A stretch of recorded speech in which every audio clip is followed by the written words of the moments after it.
Hi, my name's Jake. I create 5e D&D content that's pretty gruesome and weird. If you've been living in a cave recently, you may not have known that a new open gaming license from Wizards of the Coast was leaked on January 4th. This has lots of ramifications to the gaming industry, software creators, and businesses. This video is about how this new OGL affects players of D&D specifically. And to those who are unsure if this is a real license agreement, if it's valid, on January 7th, the Griffin Saddlebag said on Twitter, "If Wizards says that what we've seen of 1.1 is a draft, that's a lie. That document was sent around with contracts attached." So, how will this impact players? If you use content that comes from a third-party publisher like Critical Role's products, or a creator's Patreon, less and less content will be made available. Here's why. WoTC can nullify and remove your ability to use the OGL for any reason. Also, a clause in the 1.1 says WoTC has permission to republish your work without asking, and without paying you anything or giving you credit. It also says, you waive any right to sue over our decision on these issues.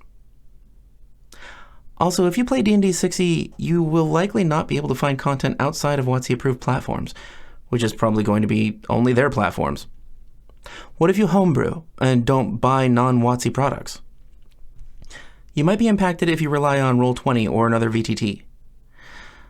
WoTC has stated that they would like to target players for more monetization.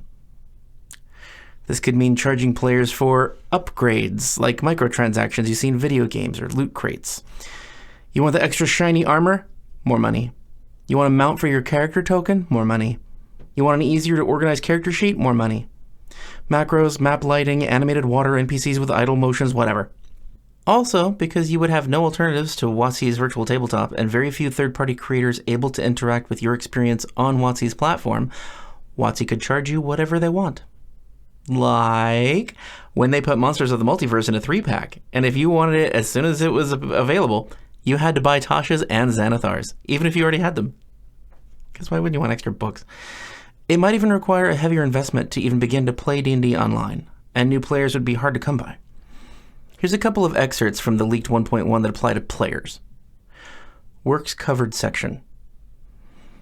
This license only applies to materials you create for use in or as role-playing games and as game supplements, and only as printed media and static electronic files such as EPUBs or PDFs.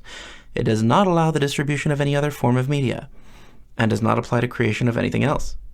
And from the comments sections of the OGL, to be clear, OGL commercial only allows for creation of role-playing games and supplements in printed media and static electronic file formats.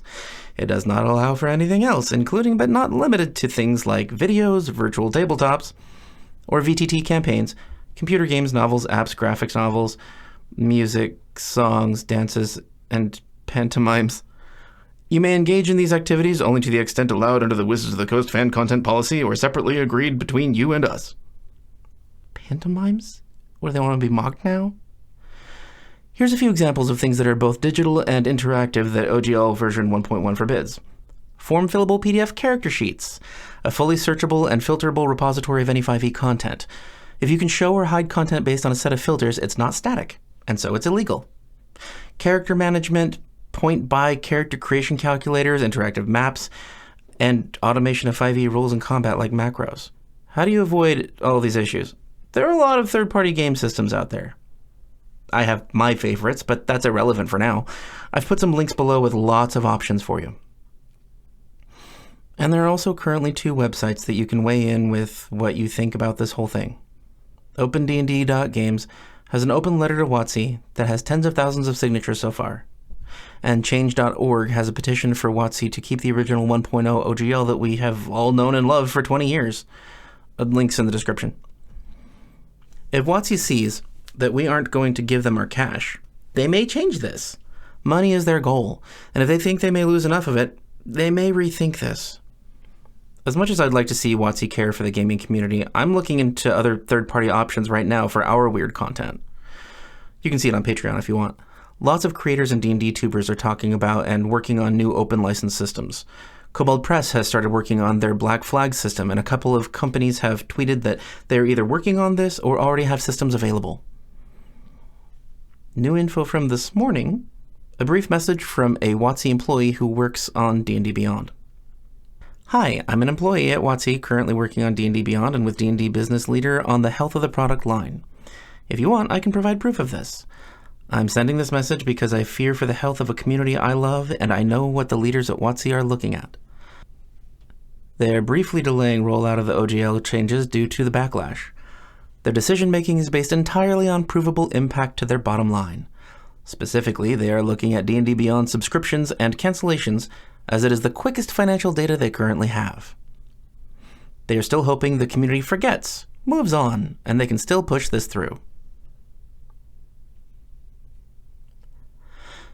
I have decided to reach out because at my time in WoTC, I have never once heard management refer to customers in a positive manner. Their communication gives me the impression they see customers as obstacles. Obstacles between them and their money. The D&D Beyond team was first told to prepare to support the new OGL changes and online portal when they got back from the holidays, and leadership doesn't take any responsibility for the pain and stress they cause others. Leadership's first communication to the rank and file on the OGL was 30 minutes on January 11th. This was the first time they even tried to communicate their intentions about the OGL to employees, and even in this meeting they blamed the community for overreacting.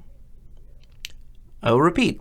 The main thing this leadership is looking at is D&D Beyond subscription cancellations. Hope your day goes well. Name redacted. P.S. I will be copying and pasting this message to other community leaders. So because of this message, and just knowing how businesses work, people are canceling all over and posting the screenshots on Twitter right now using the hashtags StopTheSub and DnDBegone. I like that one. They're trying to say we're more than an obstacle. We are a powerful, united community, and we'll hit you in the only place that will make you listen. Your money. Good news though, just today, Paizo announced creating their Open RPG creative license, ORC. Kobold Press, Chaosium, Green Ronin, Legendary Games, and Rogue Genius Games are already on board. It seems like WoTC doesn't understand that they've done so well in the past because of past goodwill they've nurtured in the community, like with OGL 1.0. They just seem to be trying to trade in that goodwill for a big old bag of cash. If they had made 1.1 reasonable, like lower royalties for a third-party creator and they aren't allowed to change that amount later, and made 1.0 irrevocable and didn't give themselves permission to cancel anyone's license to use the 1.1 with just 30 days notice for no reason, and if they didn't try to give themselves permission to take anybody else's third-party content and pass it off as their own, they might have actually been able to make some money off of the work of others and not set fire to their relationship with their community. Well, the roof is on fire. We don't need no water, let the